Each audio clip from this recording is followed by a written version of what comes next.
Hey everyone, in this video I am going to show you how to get structured and reliable outputs from the OpenAI API. Something super useful when you are building tools that need predictable data, not just plain text. First, I'll show you how to guide the model using plain prompts, the default way most people use. Then we will take it up a notch and explore a more robust and cleaner solution using Pydantic to validate and enforce structure automatically. By the end, you will know exactly when to use which method and how to make your output production ready. Are you excited? Let's dive in. Let us start our discussion by creating a simple folder, and let's call this folder as structured output.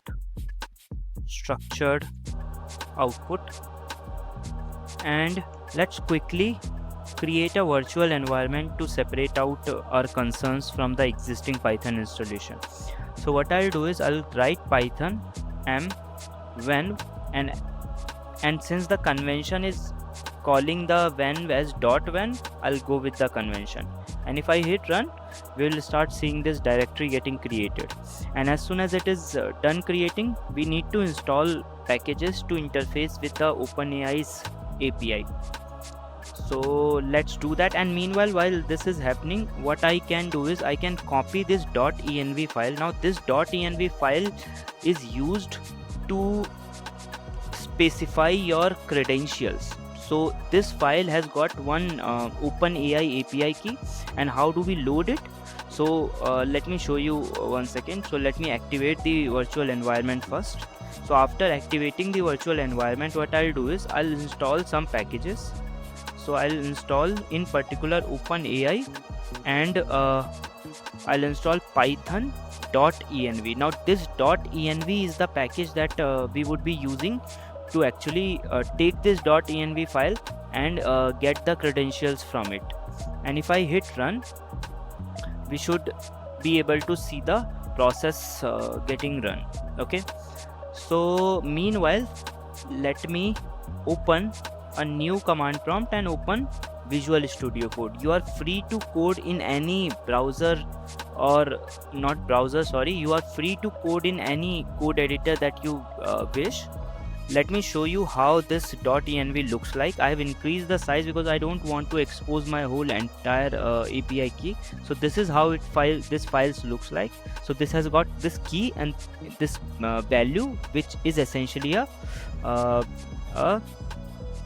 key value, okay, a OpenAI API key. Okay, now if I see the packages, yeah, these have been installed. Okay, now there are basically three things that I want to use in this video. First, OpenAI's API, obviously that's the topic. Then I will be using .env to load the API key, and then I will be using something known as Pydantic. Now Pydantic allow you to create classes and specify the schema in a very user friendly way. That's what we are going to be using. So let's get started. Let's create a new file and let's call that file as maybe JSON output or whatever you can call. I'll call it JSON output.py. Now once this file is ready, what I'll do is I'll quickly from OpenAI import OpenAI. Now this will enable us to create a client object, and client is essentially this when we pass API key. Currently I don't have API key ready, so what I'll do is I'll do something like from .env import load.env. So if I do load.env, if I call this function, what will happen is it will essentially load the load all the values, all the key value pairs which are defined in .env file. Now how will it know that where to look for this file? By default it will look at this file in the same directory in which your script is running. So this script is running here, so it will be looking here. You can also specify path, but we don't need to do it right now. And once we have loaded the environment variables, we can access it using So I'll say API key is equal to os.getEnv, and inside it I'll specify the key that I want to access, OpenAI API key, and this key is something that I can pass here. And after this client is created, what I can do is I can create responses. So what I can do is I can do response is equal to client dot responses dot create, and here I can pass my model, which is going to be GPT 4.1, and I will pass my inputs, which will have a role of user and content of, let's just to test out whether the API keys have been loaded or not. What I'll do is I'll just ask what is maybe LLM, okay, and let's now print the response dot, one second, print the response dot output text. Let's test out this function really quickly. So let's clear the screen, and I'll do Python JSON output.py, and if I run it, I should see the output text getting printed. Yeah, so we do see the output getting printed. Okay, now the topic of this video is the structured output, right? Now how do we, so currently this particular API returns this text, okay, this is not a structured output. Now let's try to maybe I don't know, create one example. Okay, so let me specify a paragraph here, maybe Vikas is a data scientist, maybe working at Kotak, okay, and suppose I want to extract some key information from this text. So I'll do something like extract the following pieces of info from the given paragraph or text, okay, and the pieces of informations are name and designation and company, okay, and I can also pass how I want this to be returned. So I can do something like wrap this up in JSON. I can say name should be string, designation should be string, company should be string, right? Now this is the text, and what this model will try to do is it will try to extract this, and now if I print the output text, we should see something very similar to this. Although this method that I am just showing you is not very reliable and convenient and very trustworthy, but I am just showing you how we can actually extract some key fields from the text using this default mechanism. So let's run this Python JSON output, and let's try to see what exactly do we get. You see this name Vikas, designation data scientist, and company Kotak. So this is what it returns. Now currently it is in the format of text, and how can I load it in a JSON format? So there is this function. So I have imported, no, I did not. So let's import JSON. There is this function called JSON.loadString. Now this load string fails sometimes because, see, this is a generation model, right? This generation model will generate text, and sometimes what happens is it will try to generate some additional text before or after this JSON, and then this JSON.loads will fail. And let's try to see if it fails right now, okay? Although it will not, I'm not saying it will always fail, but it's not very reliable method to do structured outputs, and that is why we will be looking at more reliable. So currently it did not fail, it actually went ahead and did this. So if it did the extraction correctly, we should be able to save this in response, and we should be able to extract fields like say name. Okay, let's run this again. and this time if it runs correctly, we should be able to see, yeah, so we are getting this Vikas correctly.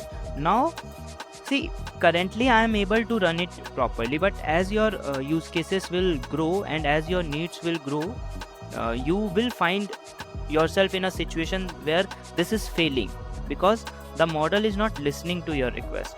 And in those situations, it is advisable to resort to Pydantic based base model type of schema and to explicitly provide. So this method, I'll just comment out this method was good, but now let's look at the more reliable and convenient and guaranteed method, so which will always return the structured output that you want to see from the model. So I'll say from Pydantic import base model. Okay, so this is what we want to import, and now we will define a class. Let's call the class as person, maybe because we are extracting a person info, and this class will inherit from base model. Now this will have some properties like name will be a string, and it will have a designation. Okay, it will be a string, and it will have a company, it will be a string. Although it is possible to create much advanced Pydantic based classes, but let's start with this and let's proceed maybe to advance concepts later. Okay, so now we won't be calling response.create, we will be calling responses.parse. This is another method provided by OpenAI. So let me copy this entire thing and let's uncomment this, and in place of create I'll call parse, and here this parse takes a text format, a key, and this text format accepts the base model. Okay, and now if I have to print the responses, what I can do is I can get this response and I can do output parsed, not output text. So we want to, now if we try to run this by calling python json output.py, and we should be able to see the result. One second. Company, the reason this is failing is because the company is not provided as a string, and because these commas are not required in a class, because in class we just have key value pairs defined as name and string. Okay, so that's why it's failing. It's basically failing because of syntax error. So let's rerun this, and now we should, yeah, so this is the, now you will notice that this time the kind of representation that we are getting is a base model representation, which is supported by Pydantic. And if we want to get a JSON representation, we can call a method called model dump on the Pydantic representation. So now if I run this again, this time we will be getting a JSON based result. So this is a JSON or maybe dictionary based result, whatever you want to call it. Now suppose I want to extend this functionality by maybe company is one field, and maybe I can have a interest field. Interest field would be a list of a string, and maybe company will be a list of not string but rather another class called company. Okay, now what we can do is we can create another class called company, and this will again extend the base model, and let's, for the sake of simplicity, keep the company class simple. So now company will be a list of company, and here let's try to include some of the, and also I think now I don't need to provide this, although I did not change it before, but I don't need to provide this piece of information. So now he's a data scientist at Kotak. He likes reading and spending time in nature. Okay, so now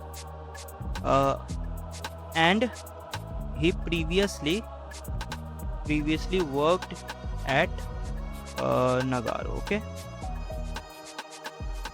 now if I run it again, we should be able to see much. Now since I got a very the model dump of the response, we could have got the default representation of output passed, but here you can see company is basically a list of strings, where each list of, not strings but list of JSONs, each JSON is having a name and value pair. Okay, so spending time in nature, reading, designation, and companies. So he has worked for two companies, Kotak and Nagaro. And now let's look at one last time the output, and this time we will be seeing both the default Pydantic. So this is the default Pydantic, and you can see here it is saying that this is a company class. Okay, yeah, so I think that would be it for this one. And let me know if you want more advanced stuff with this JSON, maybe something related to maybe real world use cases such as resume parsing, because I feel resume parsing is one of the areas which can be effectively tackled and very accurately tackled using this feature of OpenAI's structured output. Okay,